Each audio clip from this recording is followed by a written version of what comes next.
Hello दोस्तों, आपका स्वागत है हमारे चैनल एक टेक्निकल में। इसमें हम आपको ट्रांसफार्मर के बारे में बताएंगे कि ट्रांसफार्मर किस सिद्धांत पर काम करता है और क्या काम करता है, इसके टाइप। बाकी दूसरे पेज में इसकी एक समीकरण है। समीकरण से हम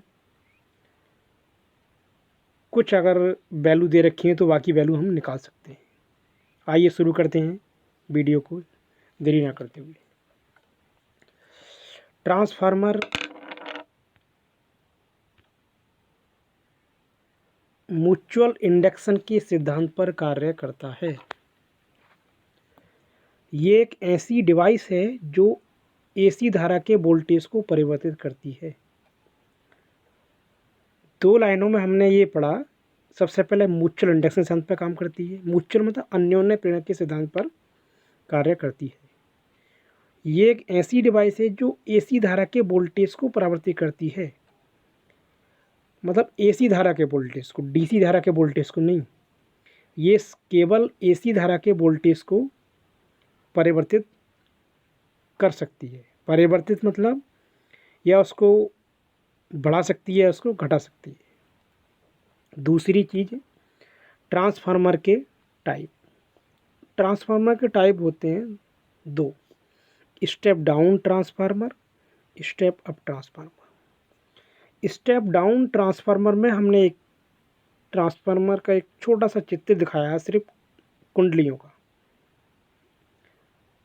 तो N1 N2, N1 में हमने लिखा है N1 बड़ा है N2 से, यानी कि N1 में जो कुंडलियों की संख्या है वो N2 से बड़ी है। इसका मतलब ये हुआ कि स्टेप डाउन जो ट्रांसफार्मर होगा उसमें N1 में कुंडलियों की संख्या ज़्यादा होगी और N2 में कुंडलियों की संख्या कम होगी। यानी कि जो प्राइमरी कुंडली होती है उसमें ज़्यादा होगी और सेकेंडरी कुंडली में कम होगी। एक बात तो ये क्लियर होगी। दूसरी बात, ये इसका काम क्या है। ये हाई वोल्टेज वाली एसी धारा को कम वोल्टेज वाली एसी धारा में परिवर्तित करता है। यानी कि हाई वोल्टेज वाली एसी धारा को कम वोल्टेज वाली एसी धारा में परिवर्तित करता है। ठीक है। अब अगला है step up transformer. Step up में नीचे एक चित्र दिया है, देखो N1 N2। इसमें है N1 में जो कुंडलियों की संख्या कम है और N2 में ज़्यादा है। तो नीचे हमने कहा कि N1 प्राइमरी कुंडली संख्या छोटी है N2 की तृतीय कुंडली संख्या से।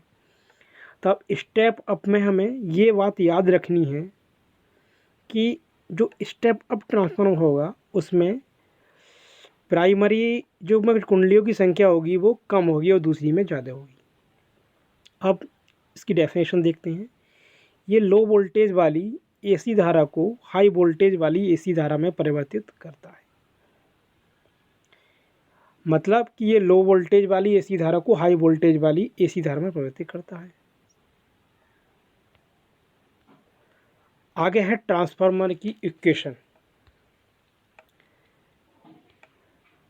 इक्वेशन में हमने देखा कि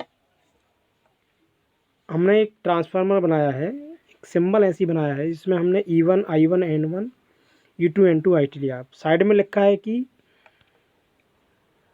E1 प्राथमिक वोल्टेज है, द्वितीय वोल्टेज E2 है, प्राथमिक धारा I1 है, द्वितीय वोल्टेज E2 है और प्राइमरी कुंडली की संख्या N1, द्वितीय कुंडली की संख्या N2 है। E1 है वोल्टेज, तो वोल्टेज होता है V होता है वोल्टेज, तो V बराबर आई आर। तो मैंने यहाँ पर E बराबर I इंटू आर कर दिया। ठीक, ऐसे तो E2 बराबर I इंटू आर होगा। अब जो समीकरण जो होती है हमारी वो क्या होती है, देखो ये है समीकरण। E1 अपॉन E2 यानी कि प्राइमरी वोल्टेज बटे सेकेंडरी वोल्टेज, प्राइमरी कुंडलियों की संख्या बटे दूसरी सेकेंडरी कुंडलियों की संख्या, और द्वितीय धारा बटे प्राथमिक धारा इज इक्वल टू 1/k। ये इसकी समीकरण होती है।